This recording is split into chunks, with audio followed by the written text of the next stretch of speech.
Non, parce qu'il y aura le vidéoprojecteur qui projettera les photos. Pour Aurélien, c'est la course contre la montre. Il faut tout installer avant le vernissage.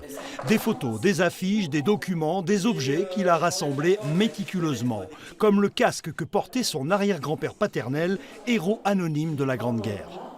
On voit du coup sur ce casque des tonches, une tonche ici, des petites tonches sur le côté. Donc quand je vois ça, je me dis c'est peut-être des éclats d'obus lors d'une charge qui serait tombée.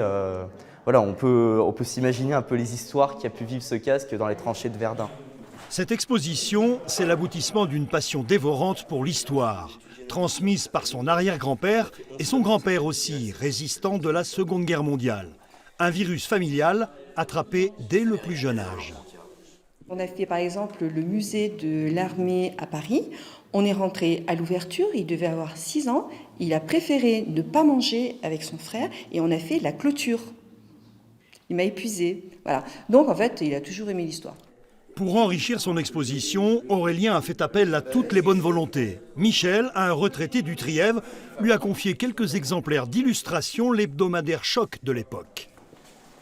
On y trouve des reportages et des choses, bien entendu, pas totalement neutres, si on peut dire, mais quand même, on voit des images qui sont frappantes. Voilà, cette image aux éparges, pas très loin de Verdun, avec effectivement un cadavre allemand et un prisonnier allemand qu'on a retrouvé vivant près du cadavre de son collègue.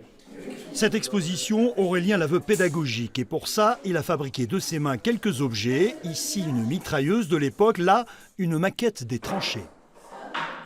Les Allemands, quand ils installaient leurs tranchées, ils les bétonnaient, ils les boisaient, ils rajoutaient des fois des bunkers en dur, alors que les Français, eux, c'était on met rapidement des sacs de sable, on creuse des trous et puis c'est tout. Du coup, les conditions de vie étaient beaucoup plus agréables du côté allemand. Les affres de la Grande Guerre se racontent à Quai en Chartreuse jusqu'au 25 novembre, une exposition participative et pédagogique pour ne pas oublier.